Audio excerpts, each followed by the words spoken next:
Hey there, welcome to the Fit and Fresh Life podcast, where together we'll be exploring the science of you.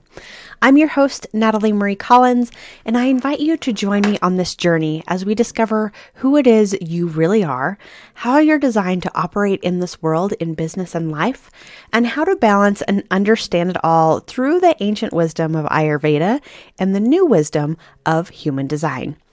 Today, in episode 6, we're going to be exploring sugar, the good, the bad, and the ugly.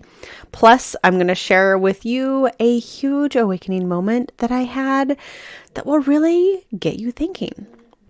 Before we get started, I want to share with you something that I'm making available to you. Are you curious about your human design? About how you're energetically designed to operate and interact in this cool and crazy world we live in, and especially how it affects you in business? Well, I'm offering a free introductory one-on-one call for those who are curious and want to know more. In this half-hour call, we'll pull your human design chart and we'll discover your unique strategy and authority. This will get you started down the path of exploration. So as we move forward together in this podcast, you'll be able to get a deeper understanding of how you operate. To reserve your spot on my calendar, go to fitandfreshlife.com/mini. I've also created a dosha quiz for you so you can discover what your primary Ayurvedic dosha is. You can find that at fitandfreshlife.com/quiz. Now, let's dive into today's episode, shall we? So I've had this pain in my back right about where my bra strap is, and this pain has been increasingly getting worse over the past few weeks. It's felt like a pinched nerve or maybe even a rib out of place. I'm not really sure. Pinched nerve for sure. Regardless, it's incredibly painful. And even more so because my allergies have been in full swing and I've had to literally brace myself every time I have to sneeze just to help keep my back in place.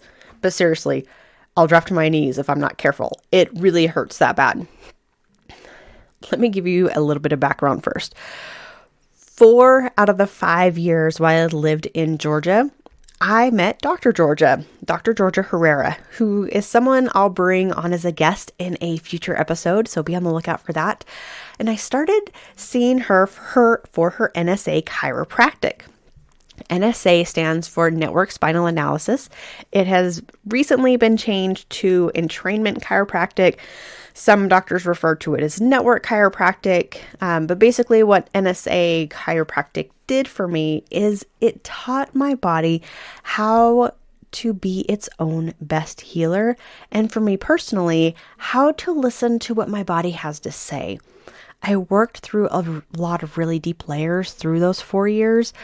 The deeper I went, the more connected I became with my body and soul. Which was actually really, really cool. So many gifts came from this time in my life. They're very, very precious to me, including the ability to feel and tap into other people's human design, inner authority, and the workings of it to help them hear it for themselves. It's truly fascinating work that it's led me to. But here's the kicker.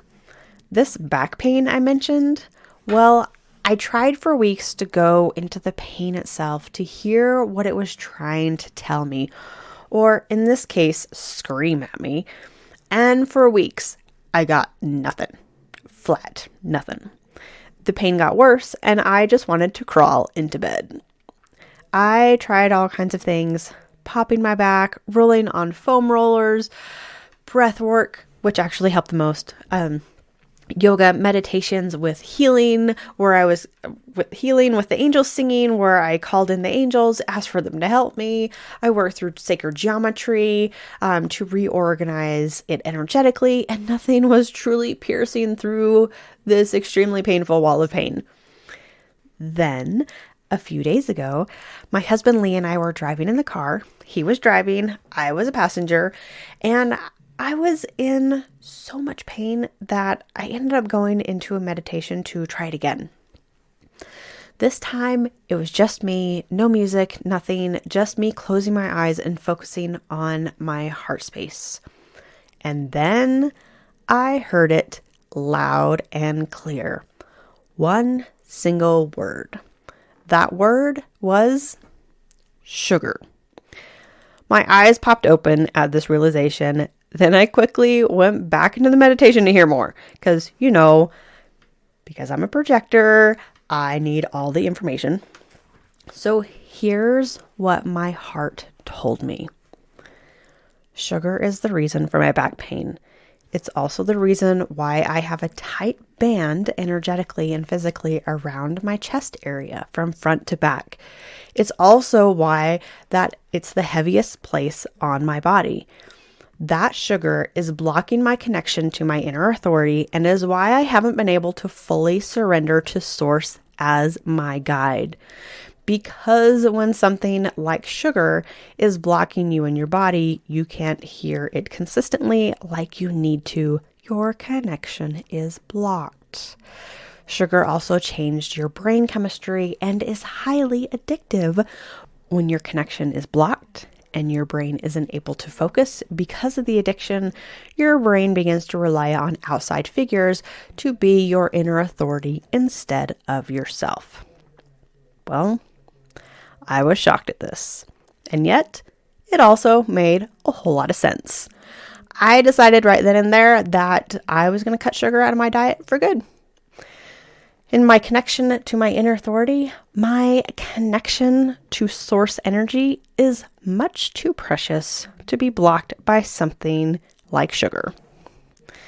When I got home, I did some research about sugar's effect on the body.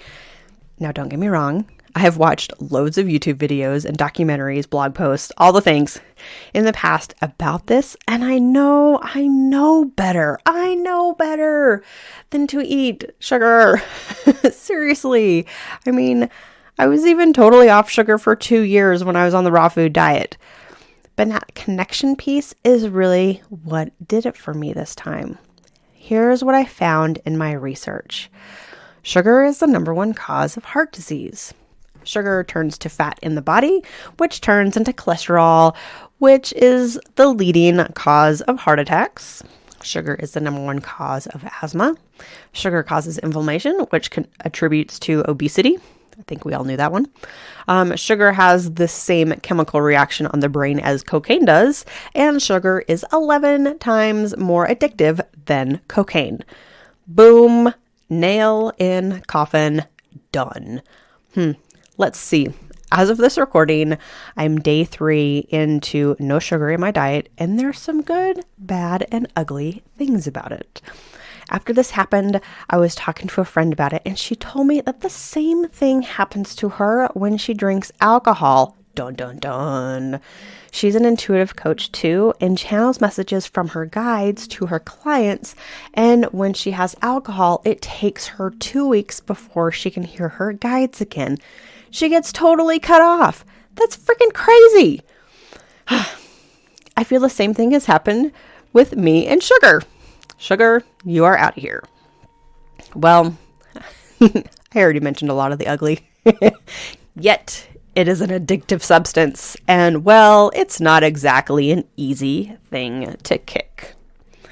Now, when I say sugar, I really mean the white refined and processed sugar. You know, that stuff that you find in the grocery store that says granulated sugar? Yeah, that stuff.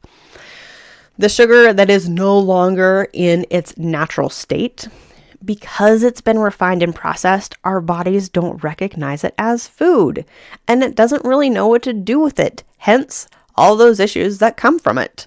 I also learned that it's mostly made from sugar beets, which are highly GMO, which GMO things the body doesn't recognize as food either and can't process it like food also. More problems. So, it's also incredibly cheap and is found in literally everything. At least most everything that is processed, which only compounds to this difficulty to kick it out. And here's the thing, manufacturers know it's an addictive substance and adds it to the foods they create to keep us coming back for more. So crappy. I know. But that's the reality of the world we're in today. it's up to us to take back control of what we put in our bodies. Another thing that makes this a difficult task is that means there needs to be a lot more making food at home stuff happening. Well, here's the thing with that. I work from home. I spend a good chunk of my day coaching my clients on how to get into alignment with themselves and grow their business from that yummy yes space. It's deeply fulfilling work and also deeply intense work. I like to get out at the end of the day and disconnect and spend some time with my hubby. What that usually translates to is, hey, are you hungry? Let's go get something to eat. Well, don't get me wrong. I like to cook at home, just not every day. And frankly, if I had my choice, I would probably eat out every day.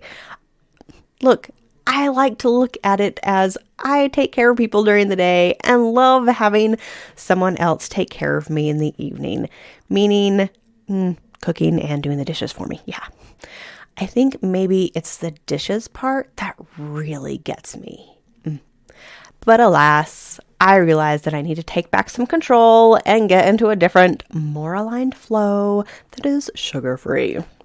Now, here's the really cool part that Ayurveda teaches us.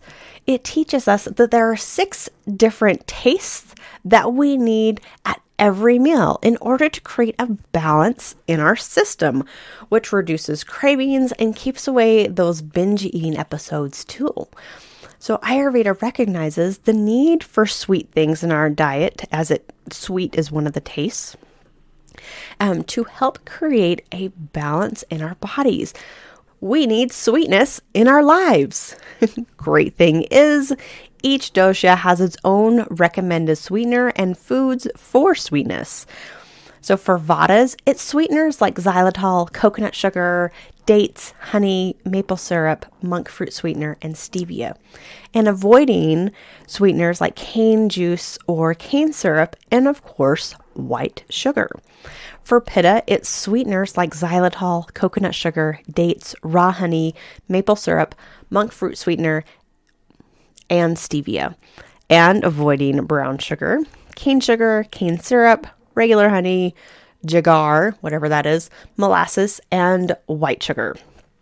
For kapha, it's sweeteners like xylitol, raw honey, monk fruit sweetener, stevia, and avoiding artificial sweeteners, barley malt, date sugar, fructose, processed honey, maple syrup, and guess what? White sugar. White sugar is on the no list for all 3 types. Dun, dun, dun. So listen up, honey. White sugar is simply not good for any of us, no matter what your dosha type is. There are different ways to get the sweetness in your diet without harming your body or your inner authority in the process. All the sweeteners I just mentioned, fruits, grains, yes, grains, and even dairy are all ways of getting sweetness into our diet. Now let's be responsible with our blood sugar levels here because yes, this too is important. I absolutely love the way that the Trim Healthy Mama Chicks describe this. What I've learned from them is that it's important to keep your carb level right around 25 grams max per meal and always having a source of protein with your meal, plant or animal based. Because that protein helps to slow down the absorption of sugar in your bloodstream, which levels out your blood sugar so you don't get those crazy blood sugar spikes and crashes, while creating a nourishing and healing effect on the body. Because since the body is not focusing on getting your blood sugar under control, it can focus on the more important things like digesting the food that you have and healing other parts of your body and whatever else you have that's going on in your system. I want to dive deeper into the different tastes that Ayurveda talks about because true health and nutrition isn't about depriving yourself of flavors and tastes. It's about embracing them in order to be nutritionally balanced through better for us foods. The idea of this itself really excites me because honestly, I haven't intentionally done a meal in this way before. I'd imagine it's kind of like how you have a big Thanksgiving dinner that has all the tastes and you feel so satisfied and happy at the end. So what are these 6 tastes? I'll tell you. They're sweet, sour, salty, pungent, bitter, and astringent. Some of these tastes are obvious as to what they are. Sweet, sour, and salty. Got it. But what about pungent, bitter, and astringent? I think this is going to need a I think this is going to need the dedication of its own episode. What do you say we talk about this in the next episode? Yes? Good. Before we part ways, I want to invite you to dive into discovering your primary dosha by taking the quiz at fitandfreshlife.com/quiz, and also dive into your discovering your unique human design with your free mini coaching session that I mentioned at the beginning of this podcast with me, Natalie, where we'll look at your human design chart, your strategy and authority, and how you're designed to listen to it. I also want to invite you to join me on this journey of cutting out sugar from your diet to see if it helps you awaken your authority and intuition as well. My body told me that it takes 2 to 3 days for me to start feeling the effects of sugar wearing off, which is true. I have. And it'll take 2 weeks for it to leave my system. I've done it before and I can do it again. This time for good. I'd love for you to come with me. Well, that's all for this episode. For links to everything that I mentioned in this podcast, be sure to visit the show notes page at fitandfreshlife.com/006. Bye for now.